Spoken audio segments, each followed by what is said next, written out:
శుక్లాంబరధరం విష్ణుం శశివర్ణం చతుర్భుజం ప్రసన్నవదనం ధ్యాయేత్ సర్వవిఘ్నోపశాంతయే అగజానన పద్మార్కం గజానన మహార్నిశం అనేకదంతం భక్తానాం ఏకదంతోపాస్మే.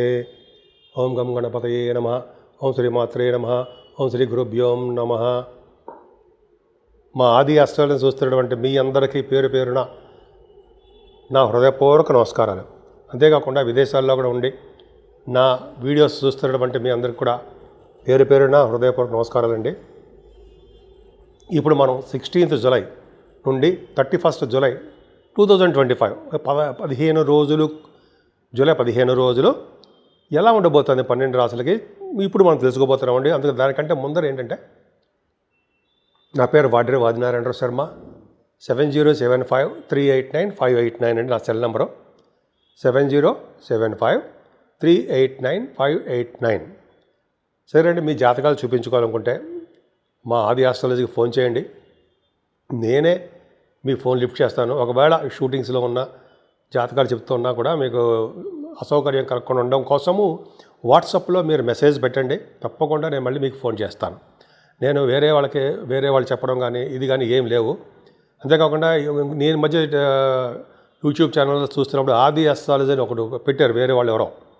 అది మాకు సంబంధమే లేదండి. నా ఆది ఆస్ట్రాలజీలోనే ఏ అంటే ఆది ఆస్ట్రాలజీ అని ఉంటుందండి. దాన్ని చూసే మీరు నాకు ఫోన్ చేయొచ్చు అనమాట. వేరే వాళ్ళు నా పెట్టుకుంటా ఉన్న వేరే వాళ్ళ నెంబర్లు మార్చేసుకుని నేను చూస్తున్నాను. అదేమీ లేదు, ఎవరు చేయరు.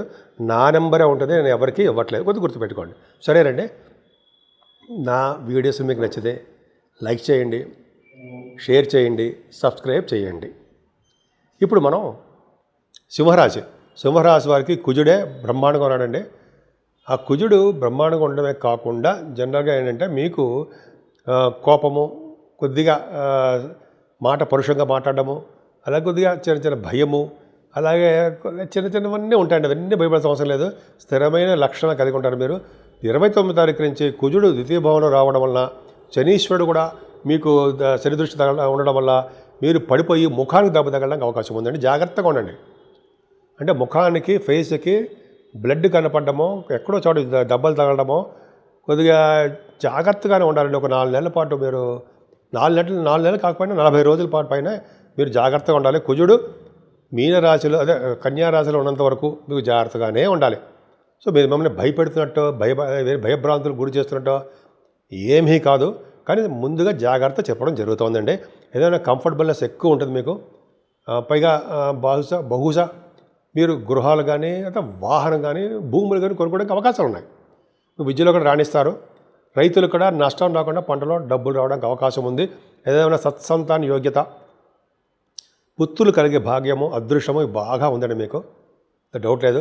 అలాగే కళారంగంలో అభిరుచి ఎక్కువ. రచయితలుగా బాగా డబ్బు సంపాదించుకుంటారంటే సందేహం లేదు. హార్స్ రైడింగ్ చేయడానికి ఎక్కువ అవకాశాలు మీ జాతకంలో ఉన్నాయి. కానీ చూసుకోండి, డెఫినెట్గా చేస్తారు. అంటే అందరూ కాదండి, మీ జాతకాల ప్రకారం ఉండాలి. తర్వాత ఇక్కడ కాంబినేషన్ బాగుంది కాబట్టి మీ జాతకాల ప్రకారము హార్స్ రైడింగు, గుర్రాలకు సంబంధించిన వ్యవహారాలు, ఒకసారి గుర్రం ఎక్కి దిగడము ఏమో ఉంటాయి. గుర్రంతో సంబంధం ఇలా ఉంటాయి. అదే కాదండి, స్టాక్ మార్కెట్లో కూడా మీరు బాగా డబ్బు సంపాదించుకుంటారు.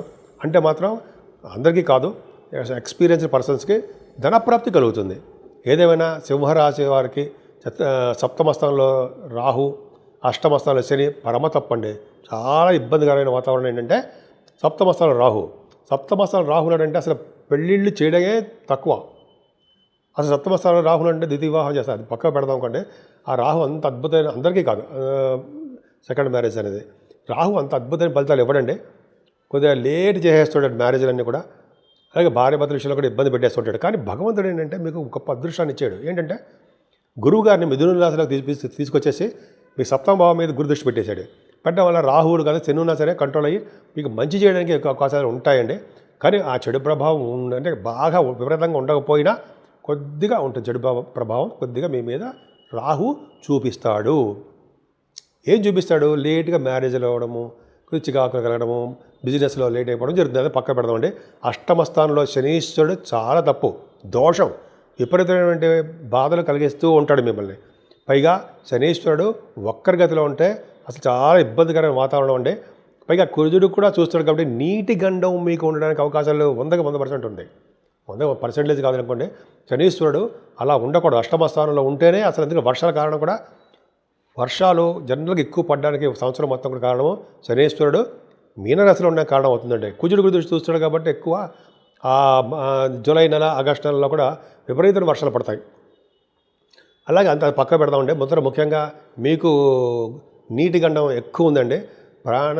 ప్రాణానికి సంబంధించిన భయం ఏం లేదు. అష్టమస్థానాలు స్థిరం ఉంటే దీర్ఘాయుర్దాయాన్ని ఇస్తాడని మాత్రం మర్చిపోకూడదు. కానీ దోషమేనండి. చాలా జాగ్రత్తగా ఆయన పూజిస్తూనే ఉండాలి. అదే ఆంజనేయ స్వామిని పూజిస్తుండండి, బ్రహ్మాండంగా ఉంటుంది. భాగ్యాధిపతి అంటే కుజుడు మీకు బాగున్నాడు, ద్వితీయ భావంలోనూ మీ రాశిలో ఉన్నాడు. కాకపోతే ఏంటంటే మీకు అనుకూలంగా సాఫ్ట్వేర్ రంగంలో రియల్ ఎస్టేట్ రంగంలో డబ్బులు సంపాదించలేరు మీరు. లాసులు వస్తూ ఉంటాయి. ఇది అగ్ని సంబంధమైన ఇబ్బందికరంగా అగ్ని సంబంధమైన ఫైర్ యాక్సిడెంట్స్ కొన్ని జరగడానికి అవకాశం ఉంది కొన్ని చోట్ల. ఏదైనా మీ రాశి వాళ్ళకి 10th హౌస్లో శుక్రుడు బ్రహ్మాండంగా యోగిస్తాడు. సినిమా రంగంలో ఉన్న వాళ్ళకి, నటన రంగంలో ఉన్న వాళ్ళకి, అలాగే సాహిత్య రంగంలో ఉన్న వాళ్ళకి, నృత్య కళాకారులకి, టెలివిజన్ రంగంలో ఉన్న వాళ్ళకి బాగా అనుకూలంగా ఉంటాడండి శుక్రుడు. వాళ్ళ ప్రొఫెషన్ డెవలప్ అయిపోతుంది. అంటే కొంతమంది డైరెక్టర్సు, యాక్టర్సు, ప్రొడ్యూసర్స్ కూడా ఉన్నారు. వాళ్ళకి చాలా అద్భుతంగా ఉందండి. అంతేకాకుండా మీరు శుక్రుడు దశమంలో ఉన్నాడు కాబట్టి విదేశాలు వెళ్ళడం జరుగుతుంది. మీ వ్యాపారాల రీత్యా, వృత్తిరీత్యా చక్కగా ఉంటుంది. సాఫ్ట్వేర్ రంగ ఉద్యోగస్తులకి చాలా బాగుంటుంది. ప్రైవేట్ రంగ ఉద్యోగస్తులకి మరింత చాలా అద్భుతంగా ఉండడానికి అవకాశాలు ఎక్కువ. ఏదైనా లాభస్థానంలో రవి గురులు చాలా బాగున్నారండి. బాగున్నారు. రవి మీకు 12 భావంలోకి వచ్చేస్తున్నాడు. గురుడు లాభంలో ఉన్నాడు కాబట్టి మీకు మంచి యోగాన్ని కలిగిస్తాడు, దీర్ఘాయుర్దాయాన్ని ఇస్తాడు, ఫైనాన్షియల్ స్టేటస్ పెంచుతాడు. అంతేకాకుండా వేదశాస్త్ర పండితులకి, ఆగమశాస్త్ర కోవిదులకు కూడా డబ్బులు విషయంలో ఏమాత్రం లోటు చేయడు. రవి బుధులు 12 భావం ఉన్నారంటే దైవతారాధన కోసము, దైవ దర్శనాల కోసము డబ్బులు ఖర్చు పెట్టేస్తూ ఉంటారు. డబ్బులు కూడా సేవ్ చేస్తూ ఉంటారు మీరు. అది కూడా తెలియదేట్లున్నాయి.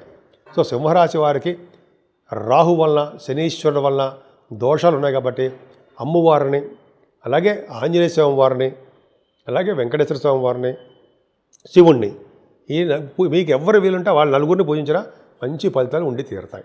ఇప్పుడు మనం 12 రాశుల వారికి మేషరాశి నుంచి మీనరాశి వారి వరకు కూడా 12 రాశుల వారికి పరిహారాలు, పరిష్కారాలు, రెమెడీస్ ఏ ఉంటాయి తెలుసుకుందామండి. ముఖ్యంగా శని కుజుల వలన చాలా ప్రమాదాలు జరగబోతున్నాయి. అన్ని రాశుల వారికి బ్లడ్ కనపడము, యాక్సిడెంట్ జరగడము, నీటి ప్రమాదాలు, అగ్ని ప్రమాదాలు ఇవన్నీ జరగడానికి అవకాశాలు ఉన్నాయి. ప్రతి వాళ్ళకి జరిగిపోతుందా, ప్రతి వాళ్ళకి ప్రాణం పోతుందా ఏం కాదు. కొంతమందికి అలా అవకాశాలు ఉన్నాయండి. శనీశ్వరుడు మంచివాడు అంటే మంచిగా లేడు, వక్రగతిలో ఉన్నాడు. కొంతమందికి మాత్రం కొన్ని రాశులు మాత్రం మంచి చేస్తున్నాడు ఆయన. కానీ ఏదేమైనా అందరికీ చెప్పాల్సిన సూచన ఏంటి, చెప్పదగ్గ సూచన ఏంటంటే శనీశ్వరుని అత్యంత భక్తి శ్రద్ధలతోటి ఆయన పూజించడము, తైలాభిషేకం చేయించుకోవడము, ఆంజనేయ స్వామి వారిని పూజించుకోవడము, అలాగే గాయత్రి మంత్ర సిద్ధి అవి చేసుకుంటుంటే చాలా బాగుంటుందండి. అలాగే సుబ్రహ్మణ్యేశ్వర స్వామి వారిని కూడా సుబ్రహ్మణ్యేశ్వర స్వామిని పూజించడం వలన, అలాగే స్వామివారి కళ్యాణం చేయించుకోవడం వలన, వీలుంటే మోపిదేవిలో కానీ మీకు ఉన్న ఇష్టమైన చోట నాగప్రతిష్ఠ చేయించుకోవడం వలన, అయితే ఒకసారి జపం చేయించుకోవడం వలన, కుజశనులు కాంబినేషన్ చిన్న పూజలు చేయించుకోవడం వలన దోషాలు పరిహారం అవుతాయి.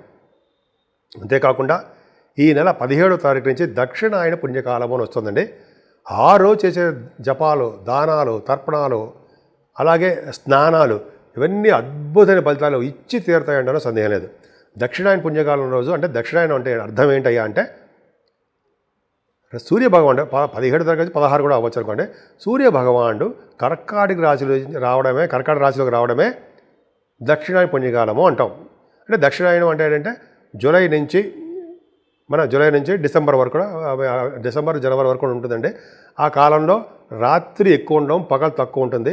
సో ఈ విధంగా మంచి శుభకార్యాలు కూడా చేయడానికి అవకాశాలు తక్కువ ఉంటాయి. ఏదేమైనా దక్షిణాయన పుణ్యకాలంలో శుభాలు జరగడానికి అవకాశం ఉంది. ఉత్తరాయణ పుణ్యకాలంలో అద్భుతంగా ఉంటుంది. దక్షిణ పుణ్యకాలం వచ్చిందంటే కొద్దిగా రాత్రిపూట ఎక్కువ ఉంటుంది అనమాట. ఏదేమైనా ఆ రోజుని చేసే పూజలు చాలా అద్భుతం అండి. అంతేకాకుండా మాస శివరాత్రి కూడా వస్తుంది 23వ తారీఖుని. 23వ తారీఖుని మాస శివరాత్రి పూట శివుడికి అభిషేకాలు చేయించుకోవడం వల్ల, అలాగే సాయంత్రం పూట ఆయనకి శివుడు అభిషేకాలు చేయించడం వల్ల, మల్లెపూలతో పూజించడం వల్ల, అలాగే 29వ తారీఖు నాగపంచమి వస్తుందండి. సుబ్రహ్మణ్య స్వామి వారికి పూజలు చేసుకోవడం వల్ల, 30వ తారీఖు సూర్య పూజ, సూర్యభగవాన్ ఆరాధించడం వల్ల, అంటే మీకు ఏ విధంగా పూజలు చేసుకుంటే ఆ విధంగా మనస్ఫూర్తిగా, ప్రేమగా, మనస్ఫూర్తిగా, డెడికేటెడ్గా పూజలు చేసుకోవడం వల్ల మీకు ఇష్టమైన దేవుని పూజించడం వలన, అమ్మవారిని పూజించడం వలన, నిత్య సంతోషం అమ్మవారిని పూజించడం వలన కూడా మీకు మంచి జరగడానికి ఎక్కువ అవకాశాలు ఉన్నాయి.